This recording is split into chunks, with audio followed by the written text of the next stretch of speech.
ঈদের দ্বিতীয় দিন আমরা ঘুরতে গিয়েছিলাম নরসিংদী ড্রিম হলিডে পার্কে। জায়গাটা অনেক সুন্দর, স্পিড বোর্ডে করে সারা পার্কটা ঘুরে দেখতেছিলাম। সব কিছু মিলে অনেক ভালো লেগেছিল।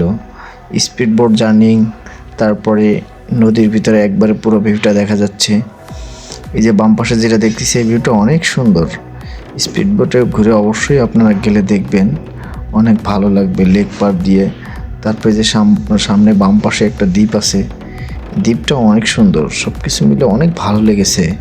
তাছাড়া স্পিড বোটে ঘুরলে ভিতর দিয়ে ঘোরাই নিয়ে আসে ওরা, সব কিছুই দেখা যায়।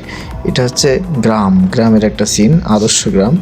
এখানে পুকুর ঘাট সব কিছুই মানে আর্টিফিশিয়ালি করে রাখছে ওনারা, কিন্তু রিয়েল ফিলটাই আপনারা অবশ্যই পাবেন। ডান পাশে যে হরিণগুলো দেখতেছেন ওগুলো রিয়েল হরিণ, হরিণের বাচ্চা অনেকগুলো আছে এখানে। আপনারা গেলে দেখবেন, অনেক সুন্দর লাগবে, আশা করি অবশ্যই যাবেন। আর ড্রিম হলিডে পার্কে যারাই যাবেন আমি সাজেস্ট করবো অবশ্যই আপনারা স্পিড বোটে ঘুরবেন। যেখানে পদ্মা সেতু করে রাখছে, রিয়েল পদ্মা সেতুর মতো দেখতে মনে হয়। ডান পাশে এটা হলো সুন্দরবন। এখানে অনেক ধরনের পশু আছে, জিরাফ, বাঘ, ভাল্লুক, হায়না, হাতি, সব কিছুই আছে। এগুলো আর্টিফিশিয়াল, কিন্তু ভিতর থেকে একটা রিয়েল সাউন্ড বের হয়, অনেক সুন্দর লাগে। মানে একটা রিয়েল ফিল দেয় এখানে গেলে। একটা হাঙরের প্যাটের মধ্যে মানে এগুলা অন্যরা করে রাখছে, অনেক ভালো লাগছে আমার সব কিছু মিলে ওভারঅল। তারপরে এই যে যে কাউগুলা দেখতেছেন, গরুগুলা, এগুলো মানে দেখতে মনে হচ্ছে হুবহু রিয়েল, কিন্তু আসলে না, এগুলো মাটি দিয়ে তৈরি করছে। আমি তো অনেক আনন্দ পাচ্ছিলাম, অনেক মজাই পাচ্ছিলাম স্পিড বোটে ঘুরে দেখতে। তারপর এই যে একটা ওনারা পারমাণবিক অস্ত্র তৈরি করে রাখছে, দেখতে মনে হচ্ছে একবারে রিয়েল, কিন্তু আসলে না।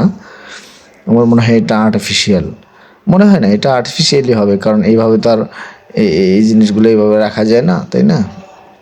তাছাড়া সব কিছু মিলে আমার কাছে অনেক অনেক ভালো লাগছে। আপনারা যাবেন, গেলে এই যে পদ্মা সেতুর নিচ দিয়ে যাচ্ছে, মানে একটা লেকের এই পাশ থেকে ওই পাশে পদ্মা সেতু করে রাখছে। এই পদ্মা সেতুর উপর আবার রেলও চলে, কিন্তু আপনারা গেলে দেখবেন রেলের ভিউটাও পাবেন। এই যে সামনে একটা দ্বীপ, দ্বীপের উপর একটা ঝর্ণা তৈরি করছে, মানে এত সুন্দর লাগছে এই দ্বীপটার চারপাশ দিয়ে ঘুরতে। আপনারা গেলে দেখলে অনেক ভালো লাগবে আপনাদের। সব কিছুই ওনারা মানে যেগুলো একটা লেকে বা পার্কে গেলে পাওয়া যায় সব কিছুই এটার মধ্যে রাখার চেষ্টা করছে। আর যেহেতু পার্কটা অনেক বড়, স্পিড বোট অনেক স্পিডে চলতেছিল, তারপরে প্রায় 3 মিনিটেরও বেশি সময় লাগছে পুরো ডিম হলিডে পার্কটা ঘুরে আসতে। এইখানে দেখেন, এই যে বাম পাশে এত সুন্দর বসার জায়গা, মানে অনেক সুন্দর। আর এখানে কোনো